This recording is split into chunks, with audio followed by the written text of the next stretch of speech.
Bismillahirrahmanirrahim. Assalamualaikum warahmatullahi wabarakatuh. Salam sang sejati. Perjalanan ruhul tamyiz atau ruhul amri, atau yang seringkali disebut dengan kolbun, hati, yaitu ruh yang membedakan antara diri manusia, jin, malaikat, dan hewan.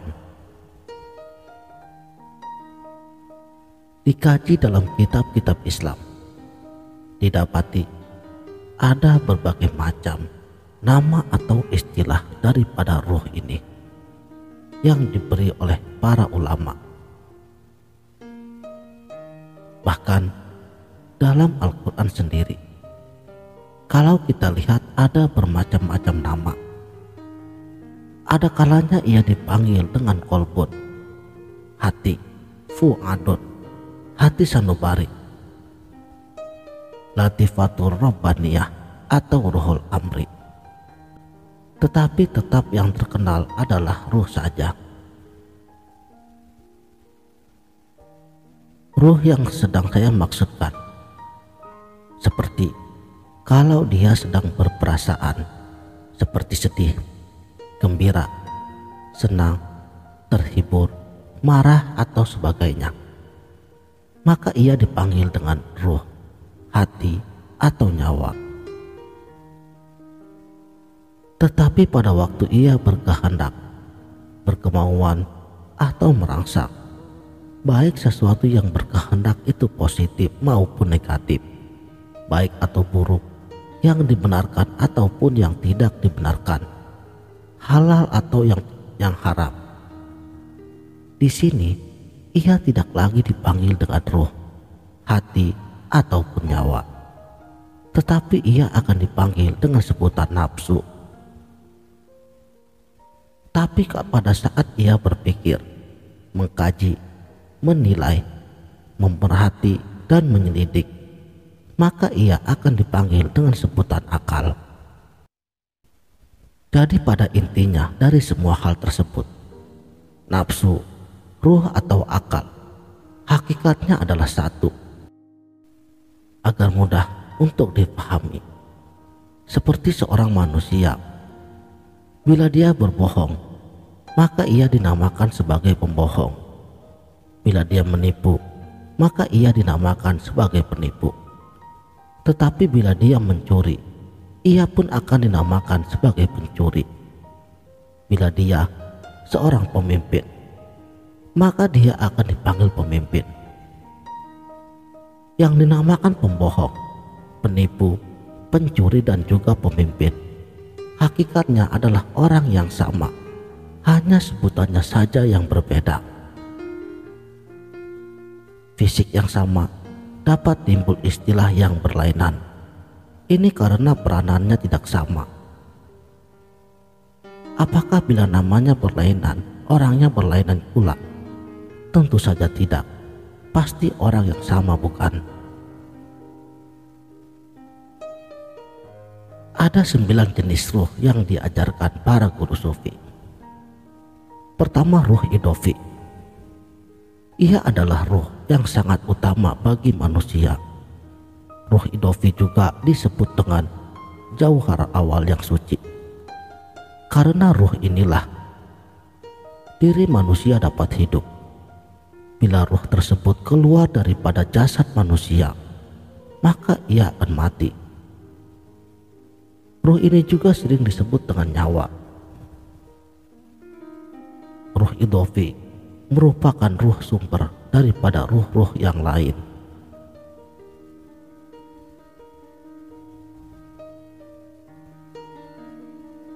Bagi mereka yang sudah sampai pada iradat Allah atau tingkat spiritual yang tinggi, tentu mereka akan mampu menjumpai dan melihat ruh ini dengan penglihatan kasabnya. Yang kedua, ruh robbani, ruh yang dikuasai dan diperintah oleh ruh idofi. Umumnya ruh ini ada di dalam cahaya kuning, diam tidak bergerak. Bila kita berhasil menjumpainya, maka kita tidak mempunyai kehendak apa-apa. Hati pun terasa tentram. Tubuh tidak merasakan apa-apa lagi. Yang ketiga, ruh ruhani. Ruh ini pun juga dikuasai oleh ruh idofi. Karena adanya ruh ruhani ini, maka manusia memiliki kehendak dua rupa. Kadang-kadang suka sesuatu, tetapi di lain waktu ia tidak menyukainya. Ruh ini mempengaruhi perbuatan baik dan perbuatan buruk. Ruh inilah yang menempati pada 4 jenis nafsu, yaitu nafsu lawamah, kedua nafsu amarah, ketiga nafsu sufiyah, yang keempat nafsu mutmainnah, dan yang keempat ruh nurani. Ruh ini di bawah pengaruh ruh-ruh yang lain, termasuk ruh idofi. Ruh nurani ini mempunyai pembawaan sifat terang. Karena adanya ruh ini, ia menjadikan manusia yang bersangkutan menjadi terang hatinya. Kalau ruh nurani meninggalkan tubuhnya, maka orang tersebut hatinya menjadi gelap. Dan ruh nurani ini hanya menguasai nafsu mutmainnah saja. Kelima, ruh kudus atau ruh suci. Ruh yang ini di bawah kekuasaan ruh idofi sepenuhnya.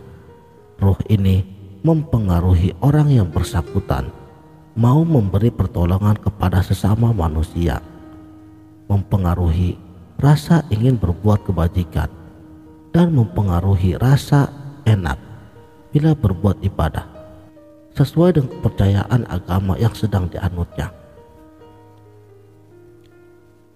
Keenam, ruh rohani. Ruh ini dalam kebanyakan waktu di bawah kekuasaan ruh idofi dan kadangkala dipengaruhi oleh ruh yang lain juga. Ruh ini disebut ruh pemurah karena ia diambil daripada kata Rahman, sifat Allah yang maha pemurah. Ruh ini mempengaruhi manusia bersifat sosial serta suka memberi. Yang ketujuh, ruh jasmani. Ruh yang di bawah kekuasaan ruh idofi sepenuhnya. Ruh ini menguasai dan mengawal seluruh darah dan urat saraf manusia. Dengan adanya ruh jasmani ini, maka manusia dapat merasakan adanya rasa sakit, lesu, lelah, segar, dan lain sebagainya. Yang kedelapan, ruh nabati. Ia adalah ruh yang mengendalikan semua perkembangan dan pembesaran badan. Ruh ini juga di bawah kekuasaan daripada ruh idofi. Dan yang terakhir, ruh hewani.